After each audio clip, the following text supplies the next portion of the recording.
Segunda de Corintios 10:3. ¿Lo tienen? Dice, pues aunque andamos en la carne, cuando se refiere aquí Pablo en la carne, no necesariamente estamos siendo dirigidos o poseídos por las pasiones y los deseos de cada persona. Cuando dice que andamos en la carne, dile que a tuyo, peñíscate, andas en la carne.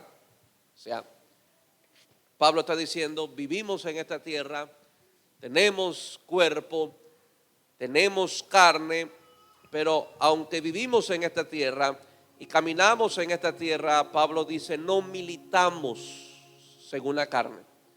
O sea, en otra palabra, aunque tengamos carne, no vamos a pelear como la carne. O sea, usted no va a pelear dando puñetes, usted no va a pelear sacándole la lengua al que habló mal de usted. Pablo está diciendo, aunque vivimos en la carne, caminamos en la carne, no militamos en la carne, no peleamos en la carne.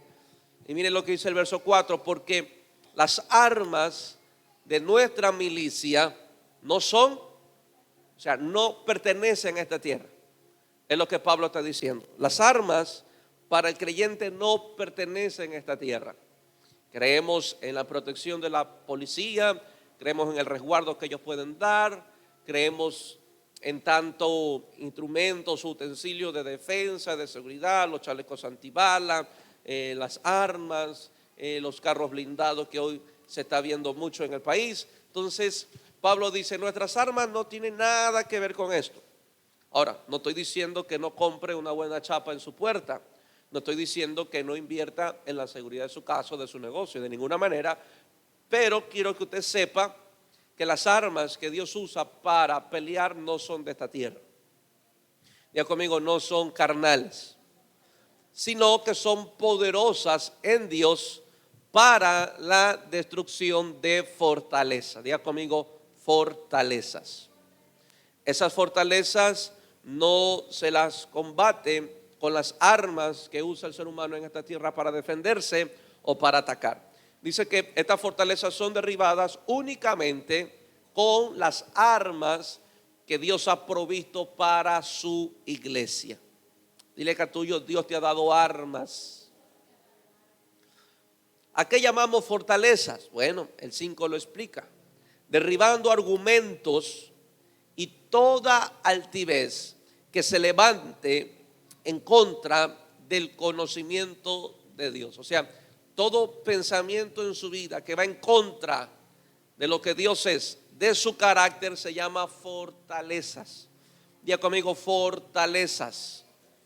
Y esas fortalezas que Pablo mismo explica son argumentos que se levantan en contra. O sea, vienen a tu mente para pelear con la mente de Cristo. Vienen a tu mente para pelear con el carácter de Dios. Vienen a tu mente para pelear con la perfecta voluntad de Dios. Viene a tu mente para atacar lo que Dios es y lo que Dios hace. Amén. Vuelvo a repetir, viene a atacar lo que Dios es y lo que Dios hace. Amén. Podríamos decir que Satanás desarrolló una fortaleza en Eva, porque los pensamientos que introdujo Satanás en Eva fueron en contra de lo que Dios dijo. Y esa fortaleza no fue vencida con la arma o con el equipamiento que Dios proveyó. Amén. Y usted ve que ella creía que lo que pensaba era correcto. Y a veces nos pasa como creyentes. A veces no logramos discernir que los pensamientos que tenemos no son de Dios, sino fortalezas que se han levantado en contra de Dios. Amén. Voy a repetir esto. A veces llegamos a pensar que los pensamientos son de Dios y no tenemos el discernimiento que son pensamientos en contra de Dios. Satanás usó las mismas palabras y los mismos argumentos de Dios, pero los pervirtió. Con que Dios ha dicho que morirás. Bueno, Satanás le dijo, no vas a morir, sino que vas a vivir, serás como Él, conocerás lo bueno y lo malo. Entonces, ¿qué hizo Satanás? Estableció una fortaleza en Eva y el pensamiento de Eva fue en contra de lo que Dios ya había dicho. Ella, muy posible a comer, dijo, bueno, yo no me voy a morir. lo comió y no se murió. Y pudo haber dicho, bueno, creo que Dios mintió. Pero a la muerte que se refería específicamente, Dios era la espiritual. Ya conmigo, espiritual. Y por ende sería la natural. Porque después de Adán, después que Eva pecó, todo ser humano existiendo en la tierra moría. O sea, dio muerte el pecado de Eva y el pecado de Adán. Dio apertura a la muerte a la tierra. Porque si no hubiesen comido, capaz seguiríamos todos en el huerto, con vida. Conoceríamos a Adán, saludaríamos a nuestra madre Eva. Nadie, porque no había muerte. Pero una vez que él pecaron, se cumplió lo que Dios dijo. De cierto morirán. Entonces, fueron por fortalezas que se levantaron en contra del conocimiento de Dios. Ahora, a veces me dan reporte, quisiera que me den el reporte todas las casas de luz, pero no todas las casas de luz. Ciertas casas de luz que me dan el reporte, por decirlas contadas, de todas las que tenemos. No sé cuándo se tomen el tiempo conmigo y darme el reporte de las casas de luz. De todas las casas de luz, una que me da reporte. Me dice, papá, hay gente que no cree en el diezmo. Que el diezmo no es de ahora. Que el diezmo no es para nosotros. Que el diezmo no es una ordenanza de Dios. Y pelea así. Y lleva años con esos pensamientos. Y me exponen, dice, papá, yo le enseño, le predico a la luz la Biblia y no quiere entender, no quiere bregar, no quiere abrirse, cree que él tiene la razón, está muy cerrado, no quiere entender. Pero él dice y cae en su propia trampa. Él dice que lee la Biblia, pero yo no sé qué Biblia lee. No, es que el diezmo de la ley, pues Abraham diezmó sin ser de la ley. Jacob diezmó sin ser de la ley. Amén. Amén o no amén. Así que el diezmo no es de la ley. O sea, no lo estableció la ley, porque el diezmo existió mucho más antes que la ley existiera. Y cuando llegó Jesús, le dijo a los fariseos, no se olviden que lo primero que yo quiero es misericordia, sin que dejen de hacer lo otro. Porque Jesús le dice a los fariseos, ustedes exigen diezmo de la menta, diezma de esto y de lo otro, pero se olvidan de la misericordia. Y Jesús les dijo, yo quiero que aprendan misericordia, pero no dejen de hacer el resto. ¿Cuál era el resto? El diezmo. Amén. Así que dile que hasta lo tuyo, hay mucha gente con fortalezas en su cabeza que se oponen al carácter y al conocimiento de Dios. O sea, que gente que va en contra del carácter de Dios, gente que tiene fortalezas en su mente. Amén. ¿Y cómo derriba esa fortaleza? Bueno, con nuestras armas que no son carnales, sino poderosas en Dios. Derribando argumentos y toda altivez que se levante. O sea, las mismas armas se encargan de derribar argumentos. Diga conmigo, las mismas armas se encargan de derribar argumentos. Y toda altivez, a veces son pensamientos llenos de orgullo, de soberbia, de arrogancia, que no quieren aprender, no quieren ser enseñados, creen que se la saben toda, que no hay nadie más que ellos que sepa. ¿Entiendes? O sea, yo no voy al taller mecánico y le aconsejo al mecánico qué arreglar de mi vehículo, porque él es el maestro. Yo soy el que tengo que aprender y hacer lo que el mecánico dice. Si hay que cambiar esto, hay que cambiar. Si hay que comprar esto, hay que comprar. Yo confío en la experiencia, en el estudio y el conocimiento de ese mecánico. Le confío el carro, imagínense. ¿Me entiende? Entonces, hay lugares, o sea, yo no puedo enseñarle a Edgar cómo cortar un pollo. Aunque yo tengo los 10 dedos completos, no puedo enseñarle. Yo tengo que sentarme a aprender de él. Porque hay una experiencia de él que sobrepasa lo que yo pueda. Yo lo que sé de pollo es comérmelo. Pero capaz él sabe depresarlo y sacar no sé cuántas presas de un pollo. Yo capaz de todas esas me las como.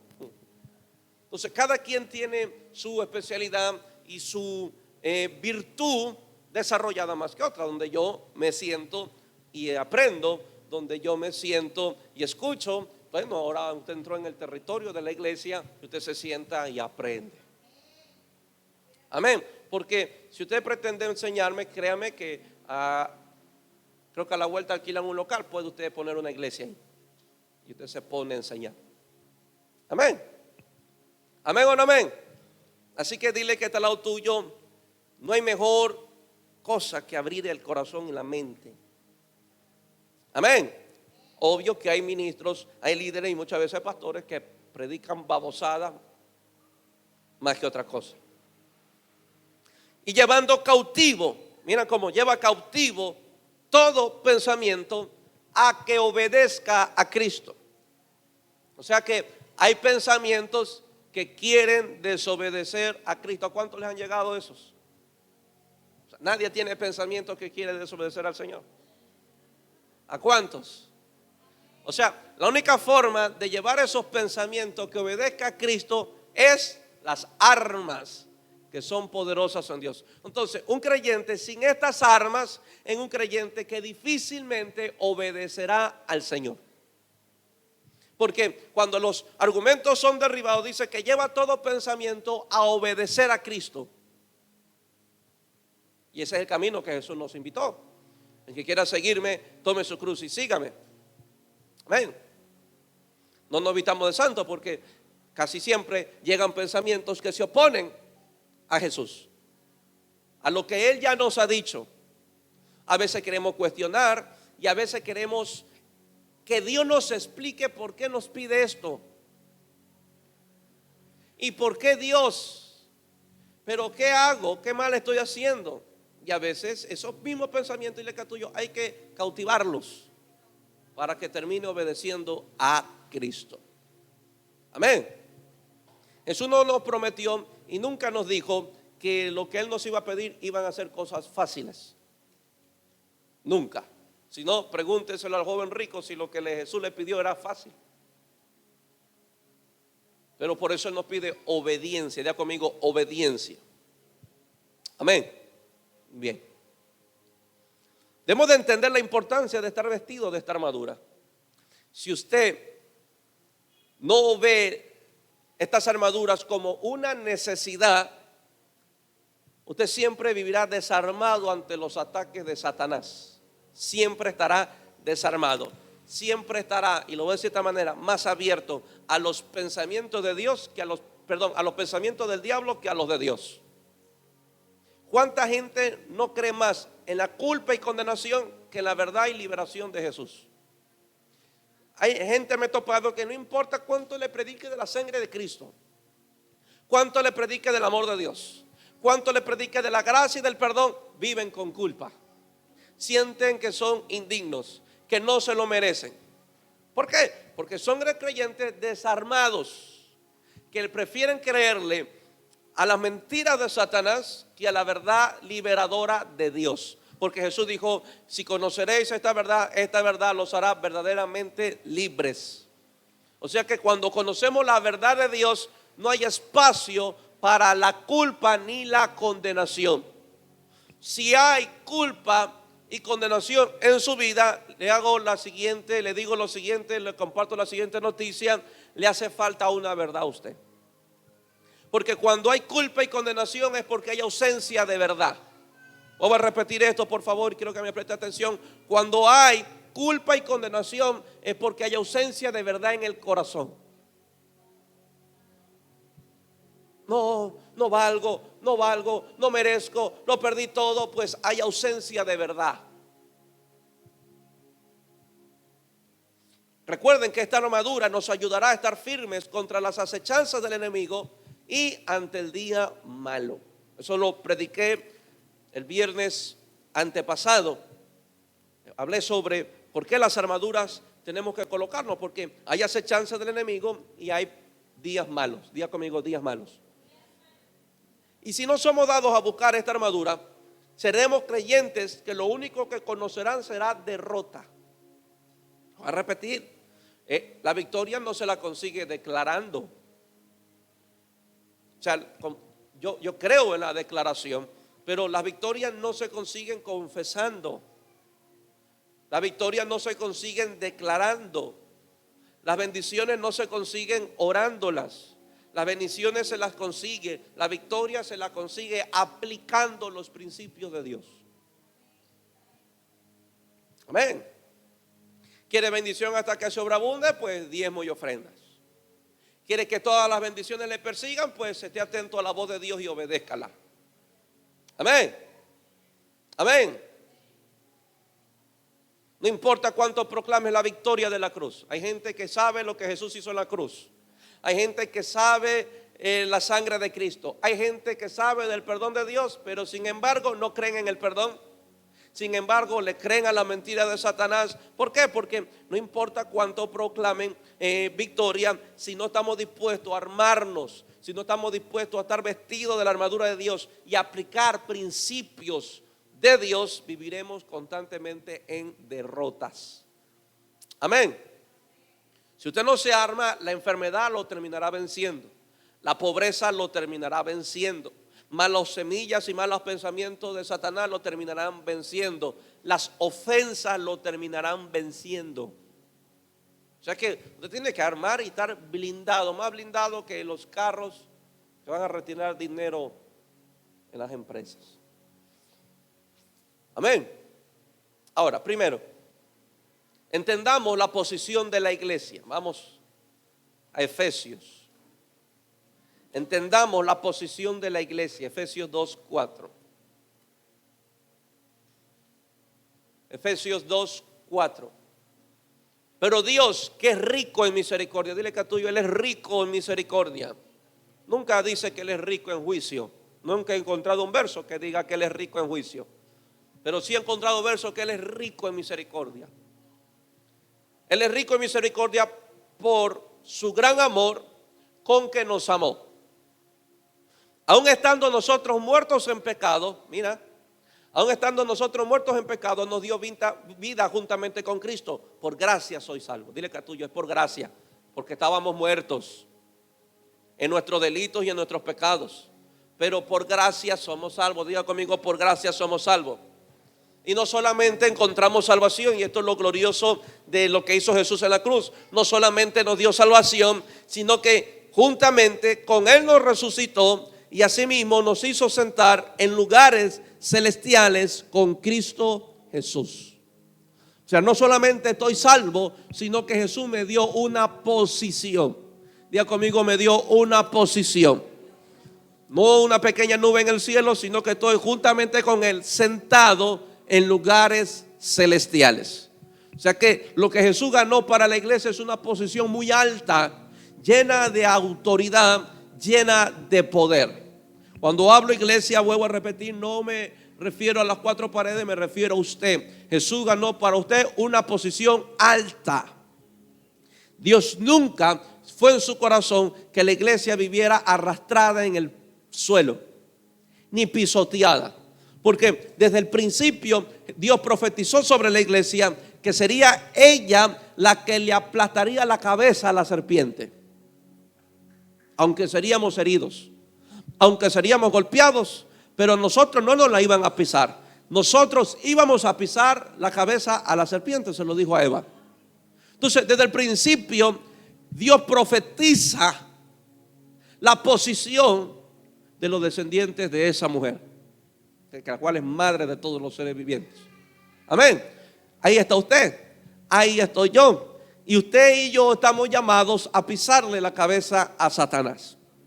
Ahora, no quiero que me haga un espectáculo como muchas iglesias en muchos años donde yo asistía, que cuando hablaba algo referente a la posición de la iglesia comenzaban a sacudir el piso pensando que Satanás está allá abajo.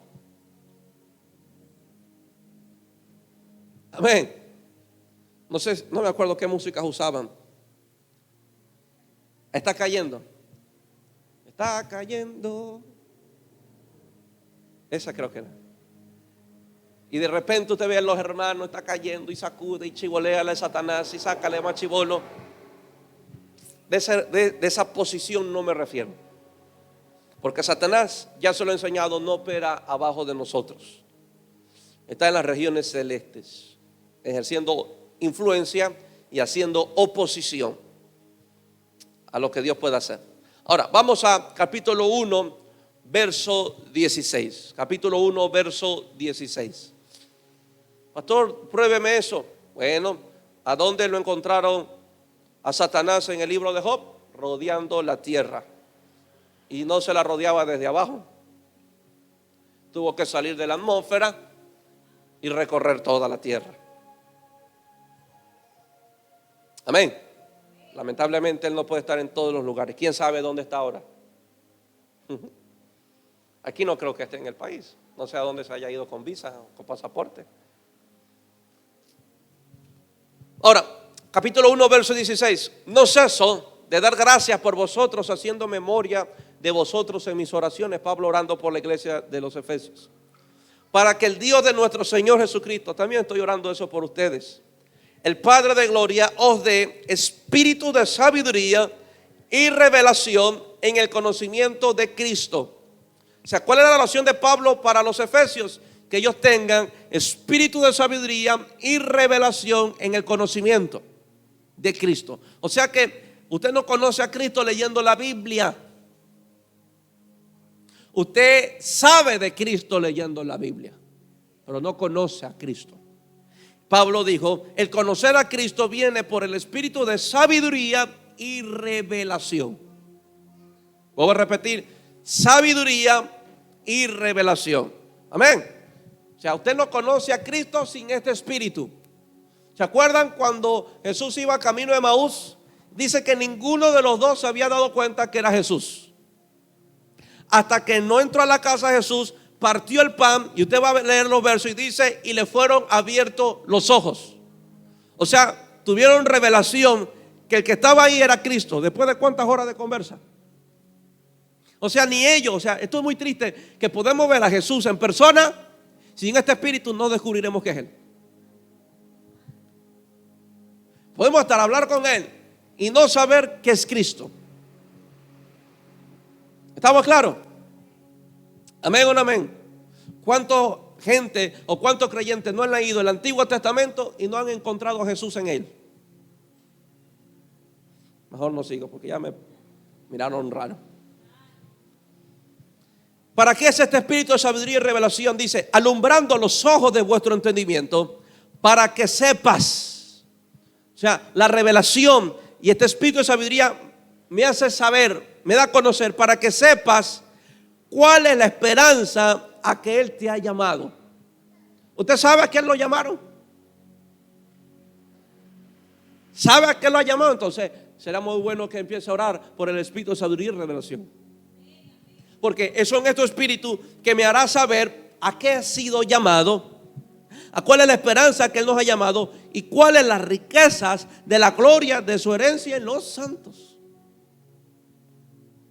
y cuál es la supereminente grandeza de su poder para con nosotros, los que creemos, según la operación del poder de su fuerza, la cual operó en Cristo, resucitándolo de los muertos y sentándolo a su diestra en lugares celestiales, aquí vamos, ¿dónde estamos sentados? Sobre todo principado, autoridad, poder y señorío, sobre todo nombre que se nombra, no solo en este siglo, sino también en el venidero, y sometió todas las cosas bajo sus pies y lo dio por cabeza. ¿Qué dio por cabeza? Ese poder.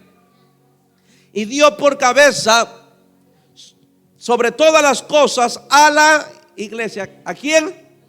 Diga conmigo, a mí. La cual es su cuerpo. ¿Qué dice la Biblia de nosotros? Que somos el cuerpo. La cual es su cuerpo, la plenitud de aquel que todo lo llena en todo. O sea, este espíritu de sabiduría y revelación no solamente me revela a Cristo, no solamente me hace conocer a qué ha sido llamado, no solamente me muestra las riquezas de mi herencia. Bueno, lo bueno de esto es que son riquezas de mi herencia, sino que también me revela el poder que Jesús le entregó a la iglesia. O sea, es indispensable y es muy importante que podamos conocer y se nos revele la posición que usted tiene aquí. Porque si usted no conoce su posición, a usted siempre lo vivirán aplastando. Siempre vivirá retrocediendo, siempre vivirá en derrota, siempre vivirá frustrado porque desconoce su posición. Y Pablo no desea una iglesia ignorante, porque mi pueblo perece por falta de conocimiento. O sea que una iglesia ignorante perece. Si usted ignora su posición, va a perecer. Si usted ignora lo que Cristo ganó para usted, va a perecer frente a cualquier levantamiento que Satanás pueda traer en contra suya, frente a cualquier operación de demonios, va a perecer por falta de conocimiento, revelación. Entonces, la oración de Pablo a los Efesios, que una iglesia poderosa, por cierto, la oración de Pablo a los Efesios es: no quiero que sean ignorantes, quiero que conozcan su posición. Fue a Efesios que Pablo le revela la posición de la iglesia. Y le dice: nosotros estamos con Cristo sentados en lugares celestiales sobre todo principado, sobre todo poder y sobre todo señorío. Dile que a tuyo, tú estás sobre, no debajo. Tú estás sobre los problemas, sobre las crisis, sobre las situaciones difíciles, no debajo de ellas. Si tú ignoras, créeme, usted será un creyente que siempre vivirá llorando ante los problemas. Siempre vivirá llorando ante la ausencia de dinero, siempre vivirá llorando ante los problemas familiares, siempre se desesperará, nunca sabrá qué hacer, porque usted ignora la posición real que Cristo ganó para usted. Estar sobre. ¿Será que Jesús, imagínate la revelación tan poderosa que Jesús nos quería traer cuando nos pone como ejemplo a Pedro, que lo hace caminar sobre el mar? Lo hizo caminar sobre el mar sin él haber todavía sido resucitado. ¿Qué quiso darnos a entender Jesús al hacer caminar a Pedro? El poder que tenemos, que deberíamos ejercer. ¿Qué quiso darnos a entender Jesús cuando le dijo: cualquiera que le diga a este monte, quítate y échate en el mar? ¿Qué quiso Jesús darnos a entender cuando se paró frente a la tormenta y le dijo: calla y enmudece? Cualquiera diría: está loco hablándole a las olas, está loco hablándole a la tormenta. Pues a ese loco le funcionó. Entonces, Cristo nos revela el poder que le ha entregado a la iglesia. Diga conmigo: a la iglesia. Diga conmigo: Jesús me entregó poder y autoridad. Así que, iglesia, no bajes de posición. Vuelvo a repetir: no baje de posición. Usted debe ejercer dominio, debe ejercer gobierno, autoridad, poder, no porque lo tenga, se lo entregaron. Amén. Vuelvo a repetir: no porque lo tenga, se lo entregaron, debe usarlo. Dile que a tuyo: debe usarlo. Amén. Amén o no amén. En las urbanizaciones hay un sticker que se llama tag, le llaman tag. Bueno, donde yo estaba, me lo dieron y yo lo pegué en el parabrisas. Y cada vez que yo entraba a la Ciudadela, automáticamente se abrían, no sé cómo llamarle esa cosa, la pluma donde impide que los carros avancen, sino que hay un artefacto afuera, grande, cuadrado, y cuando yo llegaba en el carro, eso automáticamente se abría. ¿Qué pasaría si yo entrego el tag a Pamela y Pamela quiere entrar por el lugar donde entra la gente que no tiene el tag, que no usa el tag, sino que la gente común que entra por una puertita estrecha tiene que esperar el registro, que la cédula, que a dónde va, a qué manzana? Entonces, si ella pasa por todo esa, ¿cómo sería la palabra? Por todo ese proceso para entrar a la Ciudadela, ya no es culpa mía, yo le entregué el tag.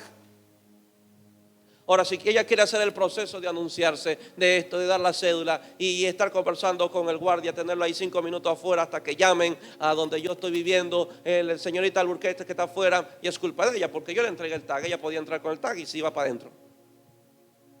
Así muchas veces nos pasa. Dios ya nos entregó poder y autoridad. Si no lo usamos, no es culpa de Él. Ya nos dio dominio, autoridad y posición. Si no lo usamos, no es culpa de Él. Ella es nuestra. ¿Me entiende? Ya es nuestra. O sea que es nuestra responsabilidad ejercer esta posición. Amén. 2. Entendiendo el conflicto. 2. Entendiendo el conflicto. Efesios 6.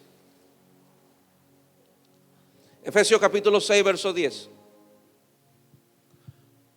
Por lo demás, hermanos míos, fortaleceos en el Señor y en el poder de su fuerza, vestidos de toda la armadura de Dios, para que podáis estar firmes contra las acechanzas del diablo.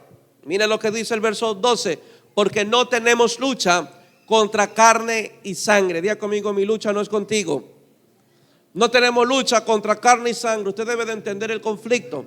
No tenemos lucha contra carne y sangre, sino contra principados.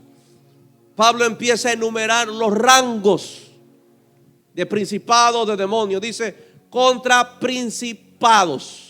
O sea, los primeritos, los generales que tiene Satanás. Es muy posible asignado uno en cada nación. Estos principados tienen potestades, podríamos decir los alcaldes, los municipios, potestades contra los gobernadores de las tinieblas de este siglo, los prefectos, contra los gobernadores de este siglo y contra las huestes espirituales debajo de la tierra. Ahí están operando. ¿Dónde operan ellos? En las regiones celestes. Dile que a tuyo, en las regiones celestes. Entonces Pablo empieza a revelarnos un sinnúmero de rangos que también hay en el reino de las tinieblas. O sea, en el cielo no solamente está Miguel, en general, no solamente está Gabriel, el líder de Servientrega. Miguel tiene su rango y fue un ángel de altura quien pateó a Lucifer del cielo. O sea, imagínate, Dios no necesita, con todo respeto, Satanás no asusta a Dios. Él no tuvo ni que ensuciarse para chispearlo del cielo. Él envió a un ángel. Le dijo: Miguelito, encárgate de Lucifer. Y llega Miguel y rúncatela, mandó para la tierra. Si cree Satanás que va a detener los propósitos de Dios, pierde su tiempo.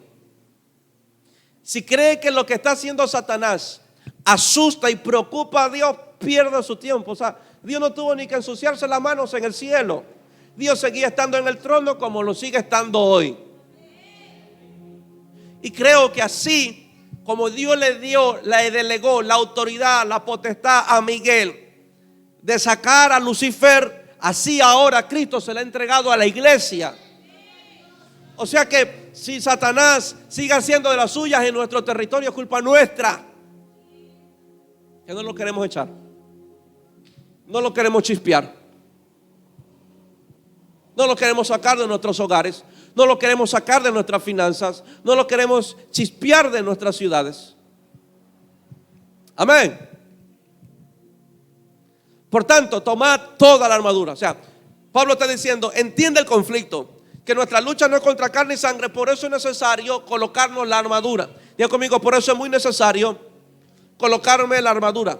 Hasta que no entendamos el conflicto, seguiremos cediendo ante los ataques del enemigo. Usted seguirá cediendo ante los ataques del enemigo. Irá de generación en generación, generación en generación, aplastando, destruyendo a alguien con diabetes, destruyendo a alguien en los hogares, en los matrimonios. ¿Por qué? Porque nadie todavía comprende el conflicto espiritual. Amén. ¿Usted cree que es cosa de su familiar el que no quiere venir a la iglesia? ¿Usted cree que es cosa de él? ¿Usted cree que es porque los pastores le caen mal o porque cree que las iglesias abusan de él? No, hay principado detrás de él, que tiene apresado a la gente, que tiene esclava. Y Pablo mismo lo revela, que el príncipe de este mundo ha cegado el entendimiento de ellos para que no les resplandezca luz. No importa las excusas que ellos te pongan.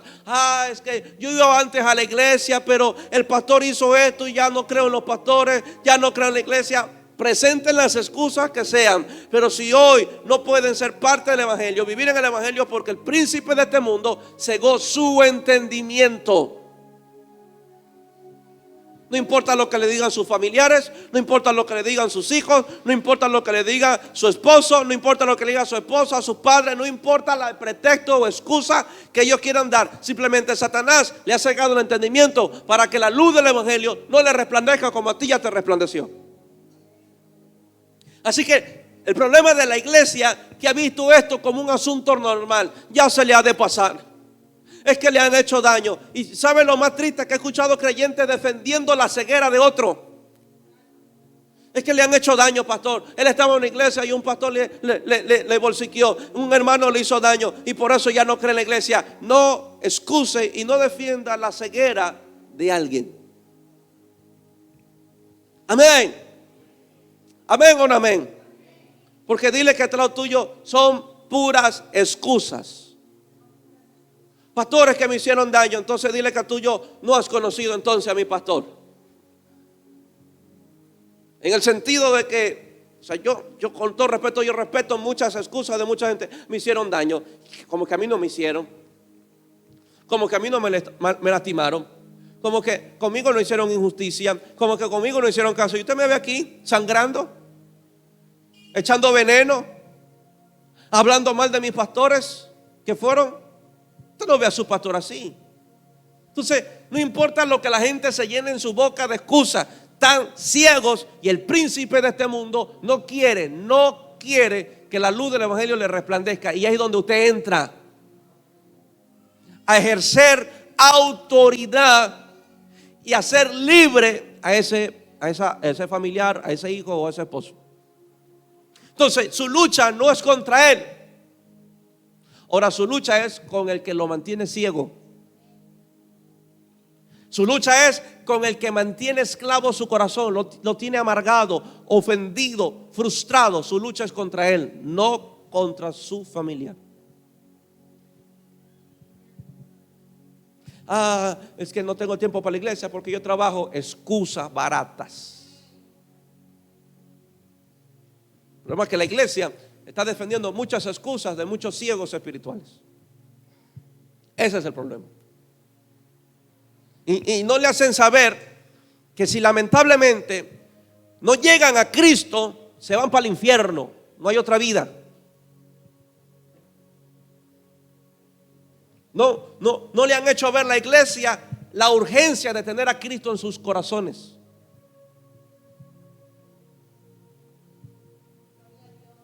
Yo, por predicarle a alguien y hacerle entender lo importante que es a Jesús, me han bloqueado, no me quieren oír, no me quieren escuchar, no me responden ni un mensaje. Y un familiar mío muy cercano, por no decir bien cercano, un hermano mío.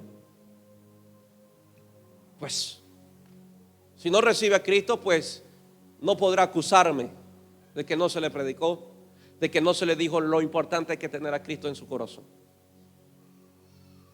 Y yo sé dónde viene. Hay un diablo que lo tiene ciego, aunque estuvo años sirviendo en la iglesia, aunque estuvo amando a Dios un tiempo, pero ahora es que me hicieron daño. Es que yo no me esperaba esto, es que yo no esperaba otro. ¿Sabe qué? Creyentes desarmados, que cualquier ofensa los tira para el mundo. O sea, al diablo, al mundo sí le aguanta las ofensas, los insultos de un jefe, los insultos de un pecador, y no corren para la iglesia. Pero alguien los ofende dentro de la iglesia y corren para el mundo. Como que en la iglesia ahora son más plantitas de tomate que lo quieren en el mundo. Se peleaban en el mundo, entraban a golpe en el mundo. Dijo alguien, mostraban la de macho, y cuando llegan a la iglesia aparecieron nenas. Afuera en el mundo la de muy peleones, las de muy bravos, las de muy hombres. Pero llegan a la iglesia y alguien habló mal de ellos. Pastor, me voy a la iglesia porque todos son unos hipócritas. Creyentes sin armadura. Sin armadura. ¿Usted quiere persistir en este camino del evangelio? ¿Usted quiere que un día pueda decir, mira, mi hermano, llevo 40 años en el evangelio y no me he ido para ningún lado? Eso va a depender de usted más que de yo, más que del Señor y más que del Espíritu Santo. Dependerá de usted. Que usted permanezca a los pies del Señor o que usted también mañana repita la historia de muchos creyentes, terminen retirándose, de la cual no deseo que ninguno se vaya, sino que permanezca. Entonces me veo en la responsabilidad de no traer mensajes sensacionales y emocionales, a cual el Señor no me los ha permitido, sino mensajes como estos que lo forman, que lo estructuran y que le establecen bases en el corazón. Bien, seguimos. Satanás se va a aprovechar siempre de la ignorancia de los creyentes, porque cuando él ve ignorancia, él ve oportunidad para atacar. El que ha entendido el conflicto entiende que no puede andar sin la armadura de Dios. ¿Usted ha entendido el conflicto? Pastor, es que mi esposo no me deja venir a la iglesia. ¿Usted ha entendido el conflicto? ¿O es su esposo o no es la operación de estos que impide que usted busque al Señor? Y usted es bien obediente a ellos. Bien, o sea, ahí quieren ser obedientes, pero cuando le falta el respeto, ahí no le importa quién es. Cuando no le sirve la comida a ese esposo, cuando se porta al grosero, ahí no le importa. Pero no vaya a la iglesia, ahí sí quiere ser mansa, por no decir otra palabra. Entonces, cuando ocurre esto, son gente ignorantes del conflicto que viven. Ignorantes. Como que están en esta tierra sin ningún diablo, sin ningún Satanás, sin ninguna operación de las tinieblas. Están así como un crucero. De ninguna manera, iglesia. Estamos en un conflicto y este conflicto no termina hasta que Cristo venga a vernos. Así que durará todavía esto. 3. Jesús nos habló del conflicto. Lucas 11.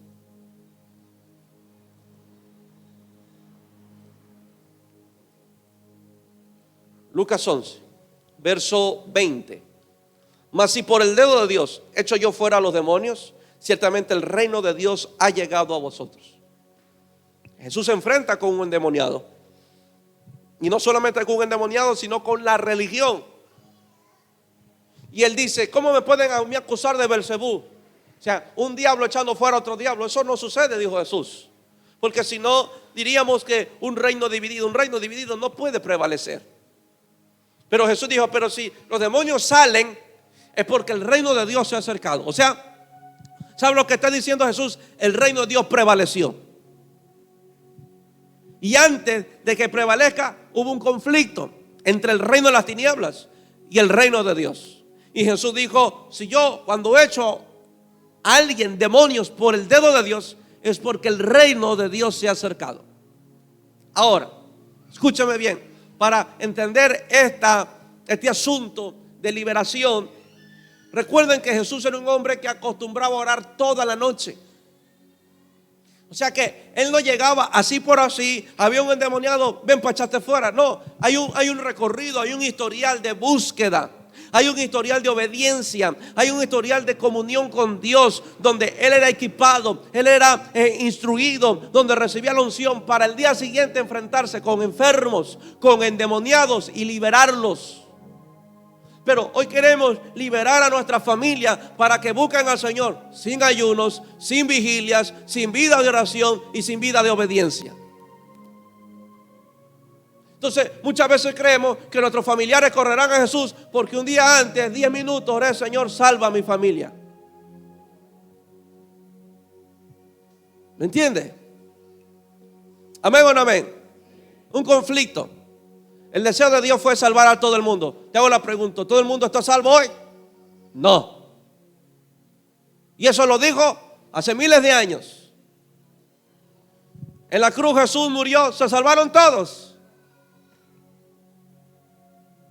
El mismo Jesús, o sea, no se salvaron todos. Todavía está el sacrificio ahí vigente para que todo aquel que crea no se pierda, sino que tenga vida eterna. Pero no se salvaron todos cuando Él vino. Mucha gente lo mató, lo enterraron, lo crucificaron, gritaron que lo mataran, gritaron que lo crucifiquen, indicando el conflicto, que aunque Jesús vino a salvar, no todos le recibieron. Entonces, eso nos habla de la gravedad del conflicto que vivimos. No es porque yo oro 10 minutos o 15, ya mi familiar va a llegar. Yo tengo que pelear la alma de él. O sea, no sé si me hago entender. O sea, no es una simple oración, es pelear el alma de su padre, de su hermano, y quitársela de las garras de Satanás. Entonces, como usted va a entrar en conflicto, prepárese para que le asomen las narices. Prepárese como un día yo le dije a mi mamá, estoy cansado de orar por mi hermano mayor. Y cuando dije eso, porque las cosas se pusieron peores. Prepárese que cuando usted ore por alguien, por la salvación, la cosa empeore. Y si usted no está listo y no entiende el conflicto, se va a rajar y dejará de orar e interceder, que es lo que quiere Satanás, que deje de orar y deje de interceder. Amén. Amén o no amén. ¿Está listo lo que voy a decir? Dios no fue el que puso en el corazón de Pablo ir a salvar al macedonio. ¿Y dónde fue Pablo? ¿No tuvo que ir a la misma cárcel?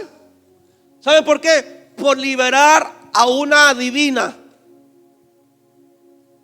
Salvando un alma, liberando un alma, el precio, la cárcel. Llega a la cárcel, se salva el macedonio, lo persiguen para matarlo. Entonces, el creyente que entiende o retrocede o prevalece. Yo no estoy echando miedo a nadie. O sea, o prevalece o retrocede, entendiendo la gravedad del conflicto.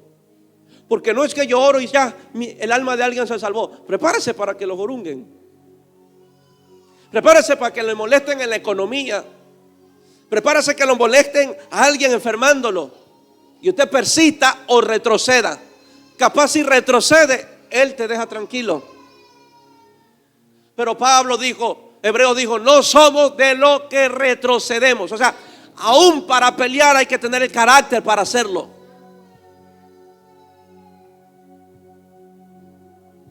Amén o no amén.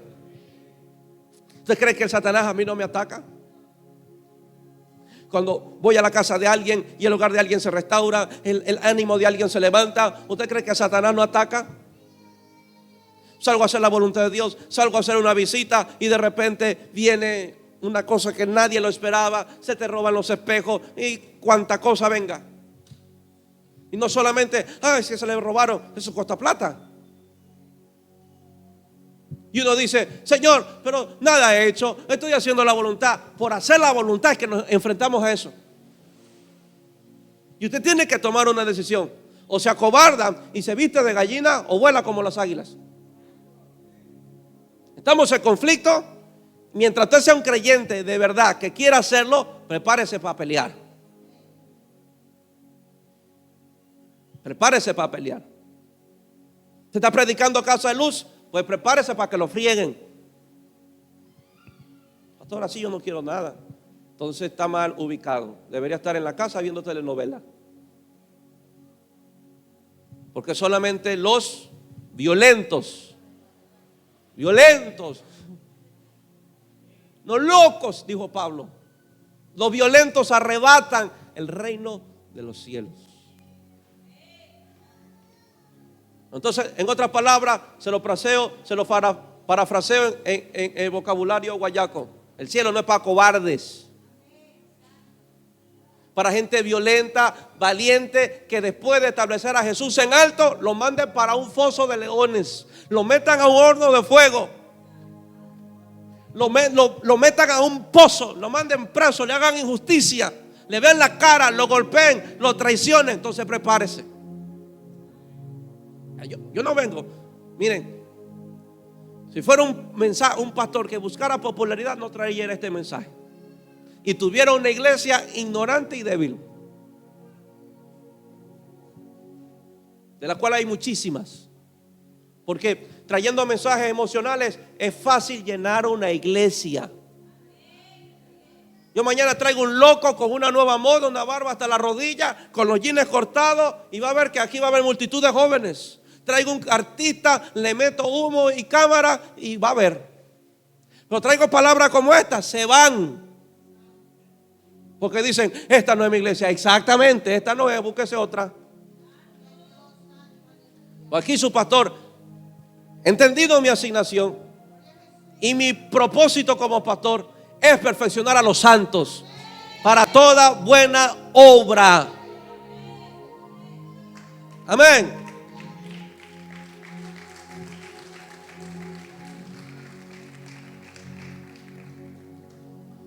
Sigo. Cuando el hombre fuerte armado guarda su palacio, en paz está lo que posee. Puede poseer tu provisión, puede poseer tiene esclavo tu situación económica, tiene esclavo la salvación de alguien, tiene esclavo la enfermedad sobre alguien. Pero cuando viene otro más fuerte, que él y le vence, le quita todas sus armas en que confiaba y reparte el botín. Miren qué interesante que no dice que Dios lo va a hacer, dice que uno más fuerte. O sea, vamos a pelear. Claro que creeremos en la obra del Señor. Claro que declararemos todo lo que dice la Biblia. Cristo está en mí, Cristo está en mí. ¿Y quién contra mí? Mayor es el que está en mí que el que está en el mundo. Cristo en mí, la esperanza. Todos los versos que sepamos de victoria. Pero vamos a pelear. Muchas veces por pelear por la salvación de alguien, por aconsejar a alguien, por ir a predicarle a un vecino, tu casa es sacudida. Y eso no debe de alarmarte. Es que pusiste bravo al diablo. Está molesto. Pues enfádalo más. Hasta que se dé cuenta que no puede contigo. Y tendrá que huir. Dice la Biblia. Dice, si nos humillamos ante la poderosa mano de Dios, resistiremos al diablo y él huirá. Pero la palabra dice, resistiremos. Hay que resistir. Entonces él huirá de vosotros. 4, ¿no? Los principados hacen resistencia. Padre, dame tiempo. Daniel 10:1. Estos dos mensajes, tanto el viernes que di como este, son mensajes de introducción. Ya la otra ya entramos a materia. Perdónenme que todavía no le enseñe de la espada, del escudo. Pero tengo que saber dónde se va a meter. 10:1. En el año tercero de Ciro, rey de Persia, fue revelada palabra a Daniel. Día conmigo, revelación. Llamado Belsasar. Y la palabra es verdadera. ¿Y el conflicto? ¿Entendió? El conflicto era grande. ¿Por qué? Simplemente solamente por la revelación de una palabra ya el conflicto es grande. O sea, podremos decir que Satanás se opone a que usted conozca de Dios. Se opone a la revelación de la palabra. Perdóneme lo que lo voy a decir, pero a él le encanta dormir gente en la iglesia. Él está detrás de las distracciones para que usted se quede sin revelación. Así que dile que a tuyo el próximo. Dile que a tuyo, si yo te veo cabecilla, yo hoy mismo te exorcizo. Te digo, demonio, fuera en el nombre de Jesús. Porque él está detrás. Él va a hacer todo lo posible para que usted no reciba. Porque hizo todo lo posible para que Daniel no reciba la palabra. ¿Y sabe cuál fue el conflicto tan grande? Lea la Biblia en el capítulo 10. Dice que él quedó hasta como muerto. Se cayó al piso, cansado, desgastado de orar, del conflicto en que entró. A veces va a cansar interceder. Va a desgastarte interceder por alguien, por algo. Nos va a desgastar de interceder por la nación. Saldremos de la nación cansados, agotados, muchas veces con sueños. No es porque estés mal comido, es por el conflicto que empezaste a entrar. ¿Usted cree que en el mundo solo hay una dimensión, la que usted ve? Había un hombre que se llama John Guichot, Habló de la cuarta dimensión. Voy a comprarme ese libro. A ver si me introduzco en la cuarta dimensión. Amén.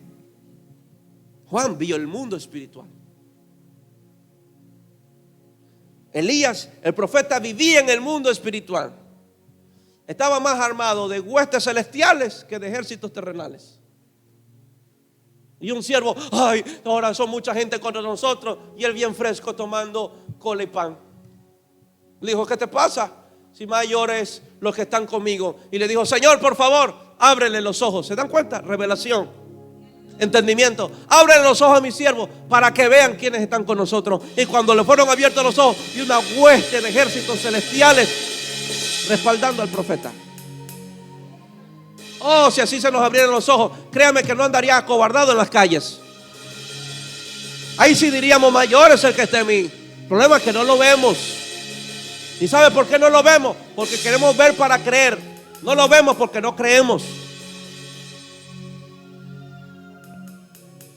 No creemos en cada porción de la Biblia. Es fácil ir al Salmo 23 mientras usted no esté en el valle de sombra y de muerte. Es fácil decirlo. Es fácil orar el Salmo 91 cuando no haya pandemia. Porque lo oras sin vivirlo.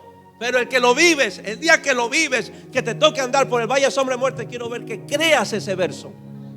Creas que Dios está conmigo. Pero es que nos concentramos en el valle de la sombra de muerte y no en el que está conmigo. Creemos más en la presencia de los enemigos y no que ellos me vean comer en el banquete que Él preparó para mí. O sea, hay fijaciones incorrectas.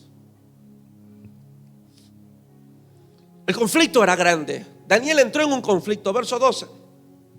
El hombre ora, el hombre ayuna por espacio de 3 semanas, 21 días de ayuno. Imagínate, 21 días de ayuno para recibir una noticia del cielo. Como prediqué el domingo, un comunicado del cielo. ¿Y cuál fue el comunicado? Pues las profecías que están por cumplirse para el tiempo de ahora que vamos a vivir. Imagínate tanto conflicto para dar una profecía ni que él mismo iba a vivir. Que lo que él dijo era para nosotros, no era ni para él. O sea, dijo, yo aguanto hambre, ¿para qué? Pero era un hombre interesado en el pueblo. Ayuna 3 semanas buscando, Señor, ¿qué es para mi pueblo? ¿Saben por qué? Porque se dio cuenta que Israel estaba cautivo por los babilónicos. ¿Quién nos va a preguntar, Señor, así vamos a vivir? ¿Acaso que usted no ha preguntado, así vamos a vivir en este país? ¿Hasta cuándo? ¿Qué nos espera? ¿Qué es lo próximo? Capaz Daniel tuvo que orar lo mismo porque Israel estaba siendo esclavo de los babilónicos. Y dice la Biblia, mire lo que dice el verso 12. Entonces me dijo Daniel, el ángel que vino, me dijo, no temas, porque desde el primer día, mira, que dispusiste tu corazón y entender. O sea, muchas veces los ayunos no son porque entendemos, sino porque queremos entender. Él dispuso su corazón porque quería entender la realidad de su nación, la realidad del pueblo, el futuro para ellos. Entonces voy a ayunar porque quiero comprender. El que no ayuna es simplemente porque se cree que se la sabe todas. Pero el ayuno es porque quiero más de Dios. Quiero vaciarme de mí, conocerlo más a Él y comprender lo que está por venir. Desde el día que pusiste tu corazón a entender y a humillarte en la presencia de tu Dios, fueron oídas tus palabras y a causa de tus palabras yo he venido. ¿Quién dice que Dios no oye oraciones? ¿Y quién dice que Dios no manda respuestas? Que no lleguen, ya sabe por qué no llegan.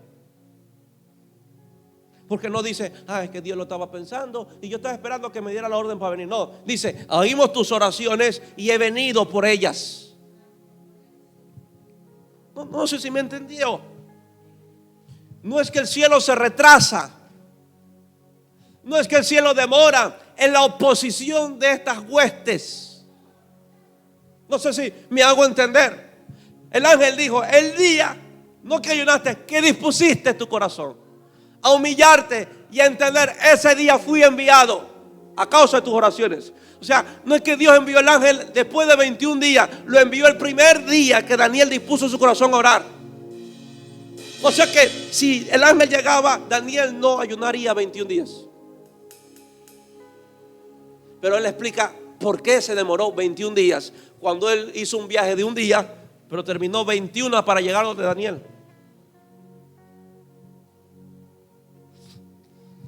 Verso 13, más el príncipe del reino.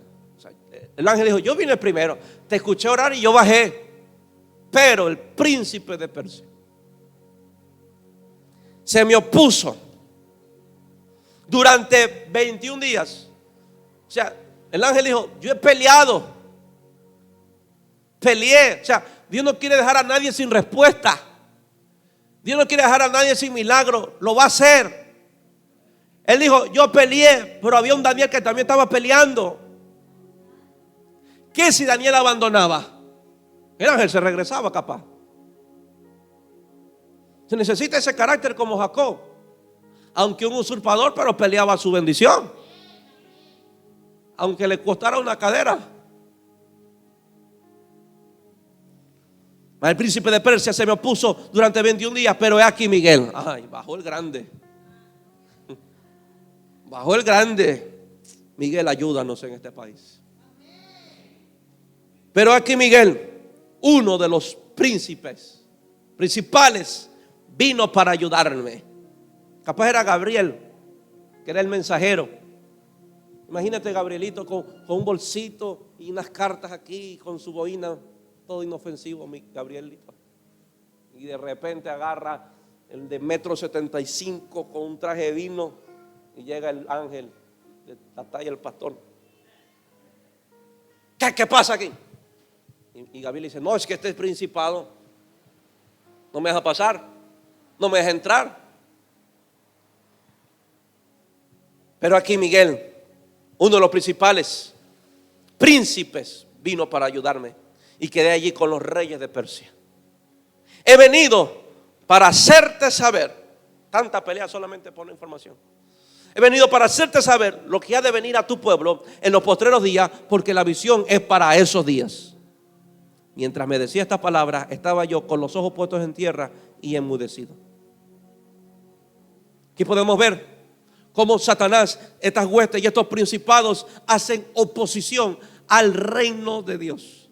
Se oponen a los propósitos, se oponen a los planes. Ellos se oponen, pero a la misma vez hacen resistencia para que no recibamos lo que estamos clamando.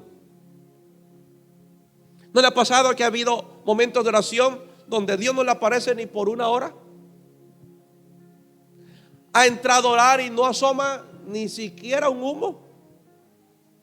¿A cuánto? Me imagino que le pasa a los que oran, pues no. A los que no oran ni saben lo que estoy diciendo.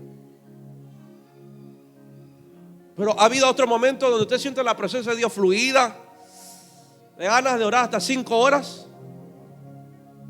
Pero se da cuenta que usted no es el pastor y entonces no ora ni una, que esa se la vayan a mandar al pastor. Pero han habido horas que usted está orando y luchando, lucha con el sueño, y de repente está orando, saca tararabacátara, y se acuerda de la carne que se tragó ayer. Que esté libre de pecado, lanzar la primera piedra. Va a decir que no. Usted está orando y saca la manga, ponte la manga larga, saca la rama seca y empieza a orar en lengua y declara todos los puntos que el pastor te ha dado y empieza a leer la Biblia, hacer el Salmo 23 y te acuerdas la deuda que tienes que pagar el 15. Y tú de repente te llegó y revisas las cuentas. Uy, me falta plata. Ay, cierto, estaba orando. Padre, en el nombre de Jesús, Espíritu Santo, pasa. ¿Por qué? Porque hay unas huestes que se oponen y resisten. Amén. Se oponen a que usted venga. Llame lo que le dé la gana. Uy, es que el jefe justo a las 6 de la tarde me envió a hacer. ¿Usted va a ver al jefe o al diablo sucio?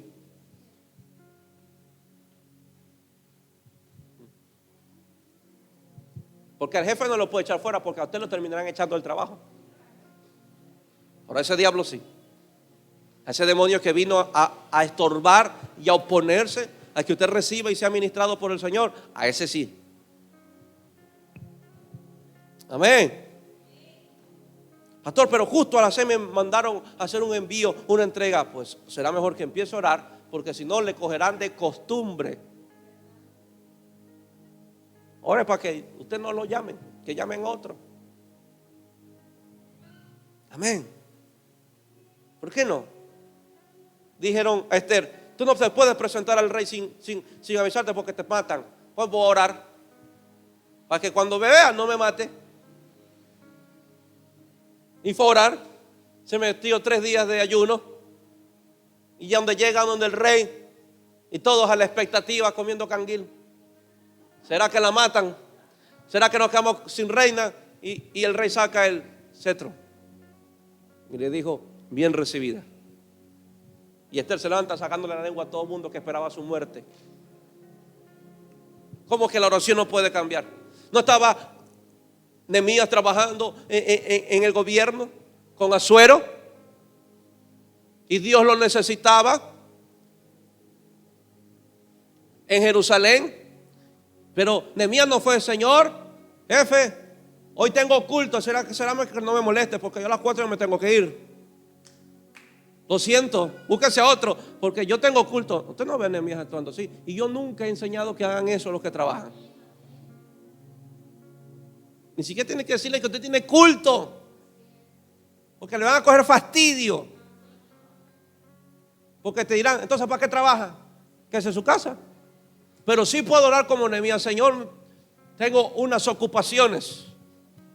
Y dijo: y halló gracia. Y le dijo: vaya, no se preocupe, yo aquí me arriesgo tomando la copa. Y no solamente le dio gracia, le pagó para el taxi y le dio para la ofrenda del culto. Dile que tuyo, si entendieras el poder que tiene la oración. ¿Amén o no amén? Bien. ¿Sí me aguanta todavía? ¿Sí me aguanta? Yo sí lo aguanto. 5. La operación de los principados y Satanás. La operación de los principados y Satanás. Primera de Crónicas. Me gustaría desmenuzar este verso, pero dijo alguien: echar leña al fuego, pero será para otro momento. 21:1 de Primera de Crónicas. Miren lo que dice: pero Satanás se levantó contra Israel. ¿Cómo se levantó contra Israel? Sencillo. Incitó a David a que hiciese censo. Eso fue todo.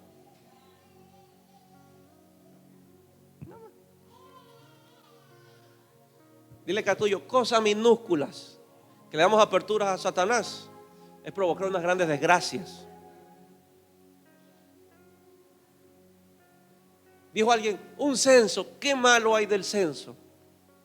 Nos van a censar, no dicen. Cuidado, que Satanás se nos levantó.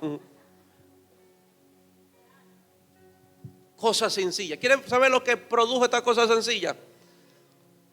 Segunda de Samuel 24. 24:1. Volvió a encenderse la ira de Jehová contra Israel e incitó a David. Ya le expliqué lo que verdaderamente les pasó. E incitó a David contra ellos a que dijese: ven, haz un censo de Israel y de Judá. ¿Quién incitó a David? ¿Quién incitó a David? ¿Que no leen? Ya les dije en Crónica, ¿quién incitó a David a hacer el censo? Satanás. ¿Qué estaba provocando a Satanás? Lea.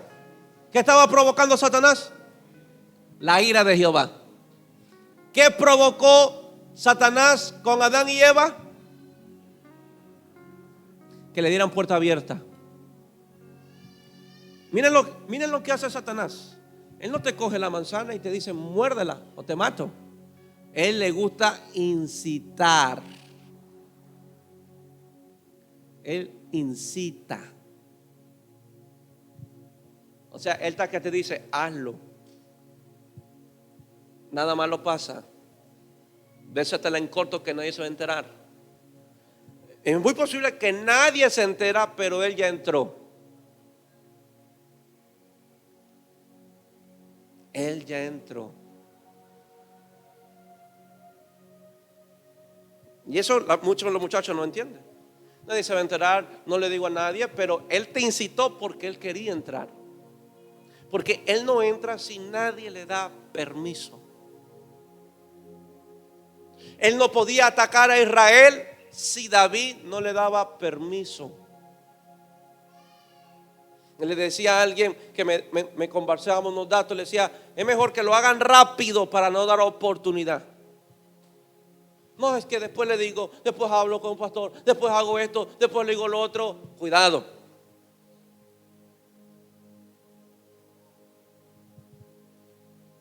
¿Me entiende? Porque a veces, en vez de actuar pronto, es darle mucho tiempo a que Satanás haga maquinaciones.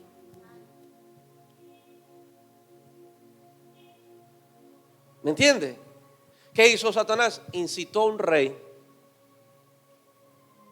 Aquí hicieron censo. Cállate, enmudece en el nombre de Jesús. Incitó a que haga un censo. Mañana el rey se levanta y dijo, creo que oí una voz. Así no nos ha pasado. Un día tuve a alguien en la oficina diciéndome que había oído a Dios de que la muchacha era para él. Gracias a Dios el pastor no se lo aceptó, porque si no, ¿dónde estuvieran? Escuché una voz, algo pasó dentro de mí. Yo creo que sí, yo estoy muy seguro. Cuidado. Cuidado. O sea, no me digan que algo es de Dios cuando la forma de conducirse no es la correcta.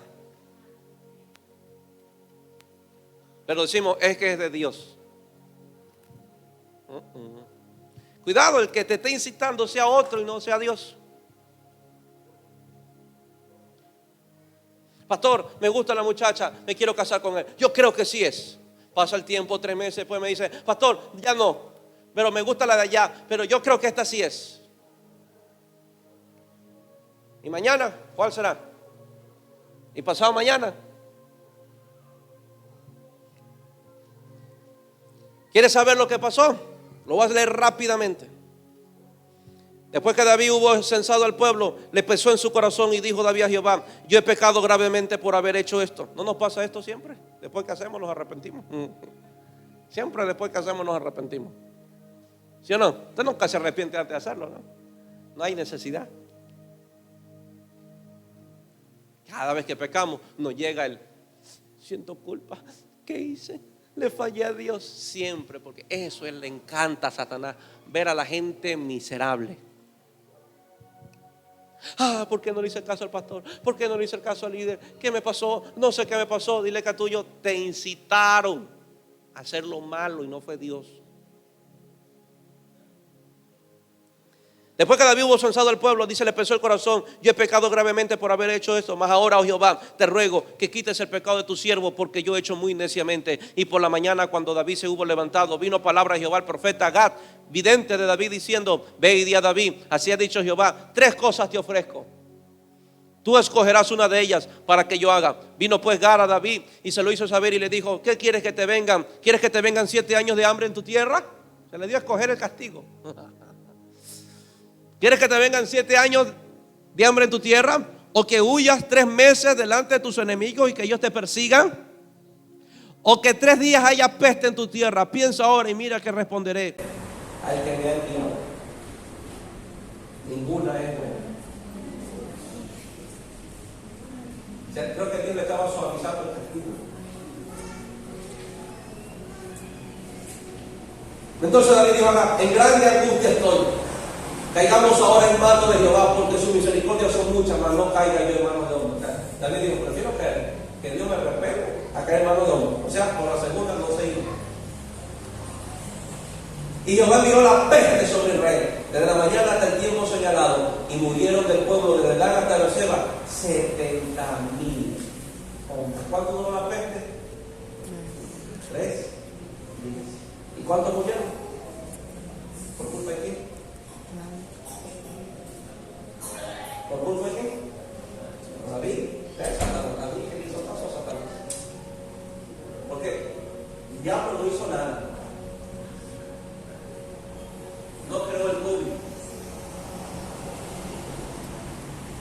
Si mañana la van a enjuiciar, pero así, yo no creo en COVID.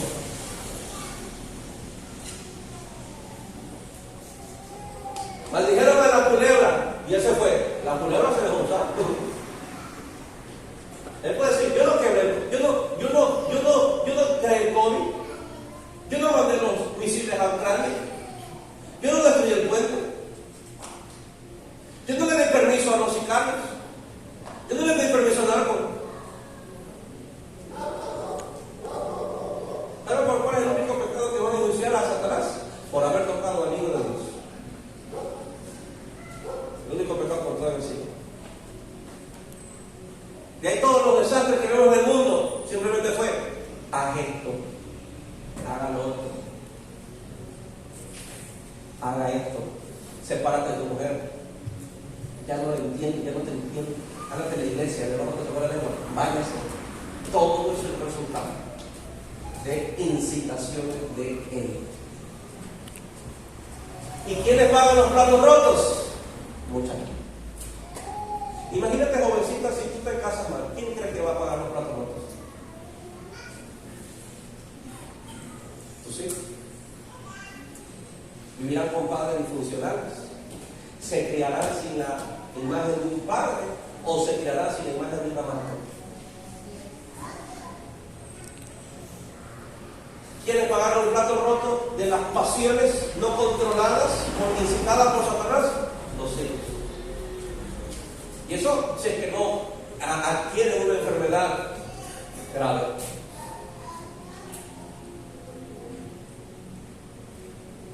¿Ven? ¿Estamos? Así que dile que a tuyo, vístete mejor de la armadura de Dios. ¿Saben cuál es lo importante? Porque así opera Satanás. ¿Saben qué es lo que hoy vimos en la nación? Incitaciones de él sobre gobernantes. ¿Quiénes pagan los platos rotos? Los gobernados. ¿Quiénes estamos pagando los platos rotos? Nosotros. Porque incitó a uno a hacer negociaciones con los narcos. Incitó a otro a permitir porcentajes de droga que circulen en el país. Capaz ellos creían que era la mejor opción. Hoy están lamentándose porque los acusan, por no decir específicamente, los acusan de cómo está el país hoy. ¿Y saben quién está detrás? Satanás. Ver gente muerta, ver gente morir, ver gente asesinada, ver gente siendo extorsionada. Él está detrás, pero él incitó a alguien. Y eso no nos puede pasar a todos nosotros. Así que armarnos para que todo pensamiento, ahora ya está cogiendo mejor sentido los versos, ¿no? Para que todo pensamiento sea llevado cautivo a la obediencia a Cristo. Amén. Escuchar a Dios te puede salvar de perder un trabajo. Pastor, me voy porque no aguanto. Cuidado, no sea él y sea alguien que te incite. ¿Y quiénes pagan los platos rotos? La familia.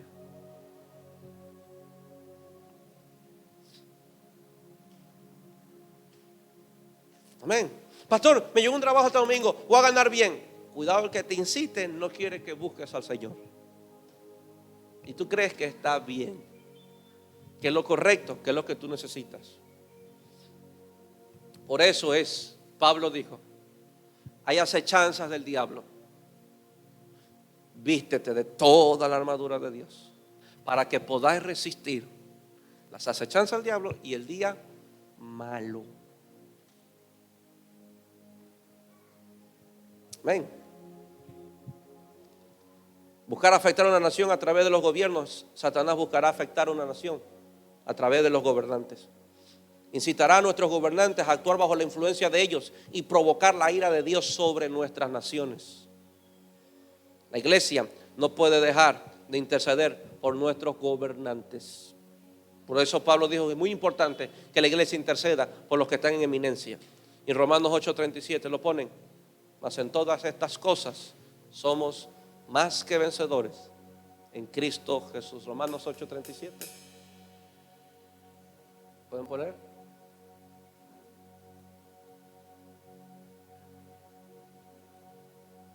Se quedó. A la laptop está asustada. 8:37 Romanos. Antes en todas estas cosas somos más que vencedores por medio de aquel que nos amó. Este tiene un contexto. Habla sobre muerte, principados. Ni la vida, ni lo alto, ni ángeles nos podrá separar del amor de Cristo. Lo que Pablo nos asegura, otra vez Pablo, es que en Cristo, fuera de Él no, en Cristo somos más que vencedores ante todas estas cosas. Ese es el punto a favor que tenemos. Que en Cristo somos más que vencedores. Podrá venir con sus incitaciones, pero en Cristo soy más que vencedor. Podrá venir a atacar, podrá tener encarcelado a algún familiar que no quiere venir a la iglesia, pero en Cristo soy más que vencedor. Así que, iglesia, queremos ver a un país libre. Nos va a tocar pelear, nos va a tocar orar, nos va a tocar interceder, nos va a tocar ayunar y nos va a tocar predicar. Porque fue por la predicación es que un gadareno fue libre. Por la predicación un sicario puede ser libre, un extorsionador puede ser libre, un drogadicto puede ser libre. Y ese sicario es el que tenía atemorizado toda una región, que era el gadareno. Nadie se acercaba a él, dice. Nadie se acercaba a esos lugares. Y después al mismo usó para predicarle a todo el mundo. Amén.